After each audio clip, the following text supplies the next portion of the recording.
Tamil Senior, December 1975. Get ready. 10 seconds. 5 seconds. Start.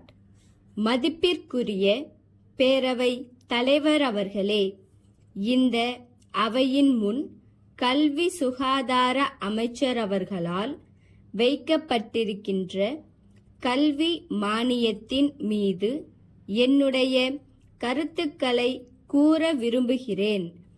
கல்வியின் தரம் உயர வேண்டும் என்றால் ஆரம்ப கல்வியில் இருந்துதான் அதை நிறைவேற்ற இயலும்.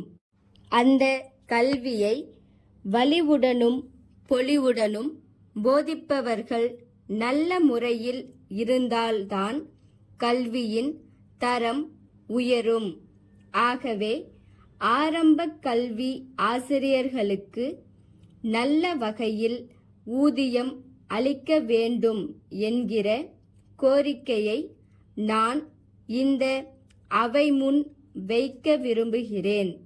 கிராமங்களில் உள்ள ஆசிரியர்களுக்கு வீடுகள் கட்டிக் கொடுக்க வேண்டும்.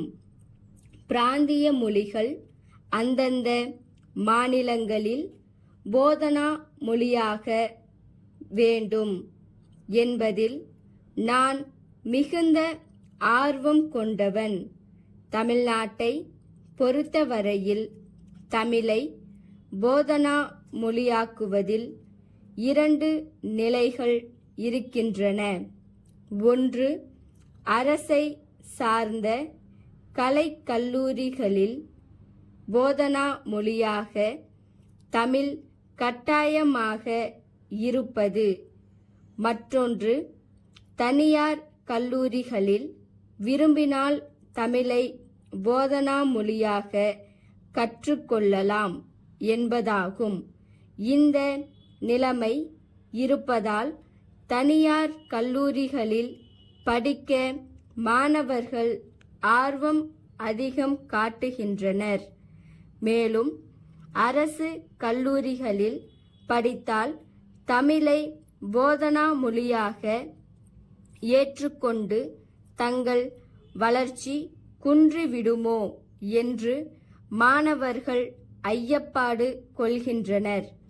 மாணவர்கள் தமிழை போதனா மொழியாக எடுத்துக்கொண்டால் அவர்களுக்கு அரசு துறையில் உத்தியோகம் இருக்கின்றதா என்றால் அரசே அவர்களுக்கு எந்த துறையில் வேலை அளிக்கலாம் என்று யோசித்துக் கொண்டிருப்பதாக கூறப்படுகிறது.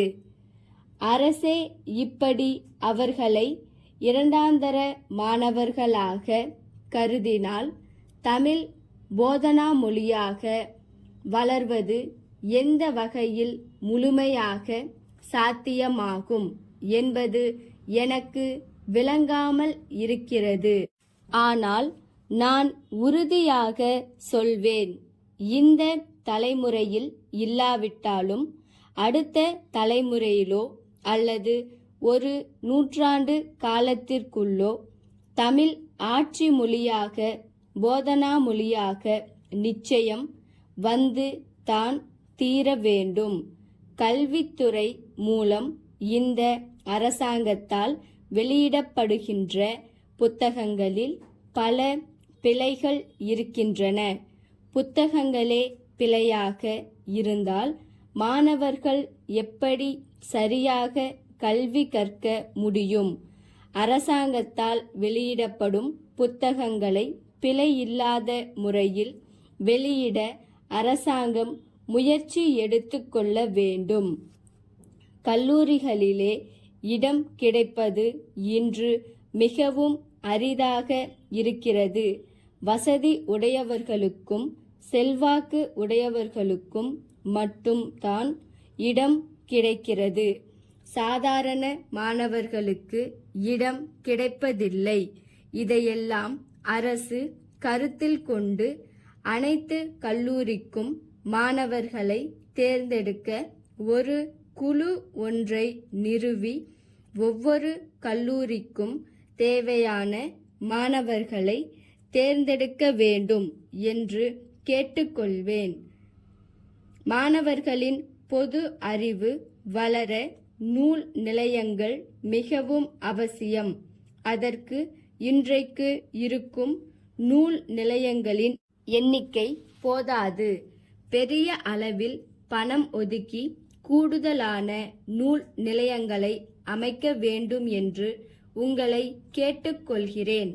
சென்னை பழனியப்பா கூட்டமைப்பினால் பாலாஜி நிறுவனம் மதுரைக்கு 1977 ஜனவரி 4ஆம் தேதியன்று அனுப்பப்பட்ட கடிதம். அன்புடையீர், நாங்கள் புதிதாக தயார் செய்துள்ள சோப்புத்தூள் மாதிரி பொட்டலம் ஒன்றை தனியே தபால் மூலம் அனுப்பியுள்ளோம் என்பதை மகிழ்ச்சியுடன் தெரிவித்துக் கொள்கிறோம். மக்களின் நீண்ட நாள் தேவையினை கருத்தில் கொண்டு எங்களின் ஆழ்ந்த ஆராய்ச்சியின் பயனாய் இதை தயார் செய்துள்ளோம். இத்துடன் இணைக்கப்பட்டுள்ள பட்டியலில் இருந்து இந்த சோப்புத்தூளின் சிறந்த அம்சங்களை நீங்கள் அறியலாம். இது சிக்கனமானது, சீக்கிரம் நீரில் கரையக்கூடியது, எல்லா துணிகளையும் எளிதில் வெளுக்க வல்லது, மேலும் துணிகளின் நீண்ட உபயோகத்திற்கு உதவுகிறது. இந்த புதிய சோப்புத்தூளை நாங்கள் எல்லா மாநிலங்களுக்கும் மாவட்டங்களுக்கும் அனுப்பியுள்ளோம். அங்கிருந்து எல்லாம் எங்களுக்கு அதிக அளவில் ஆதரவு அளித்து கூடுதலான அளவில் சோப்புத்தூள் பொட்டலங்களை கேட்கின்றனர். இதிலிருந்து எங்கள் தயாரிப்பு மக்களின் ஆதரவையும் போற்றுதலையும் பெற்றிருக்கிறது என்பதை நீங்கள் உணர்ந்திடக்கூடும். ஆகவே இந்த பொருளை நீங்கள் விரைவில் விற்றுவிடலாம்.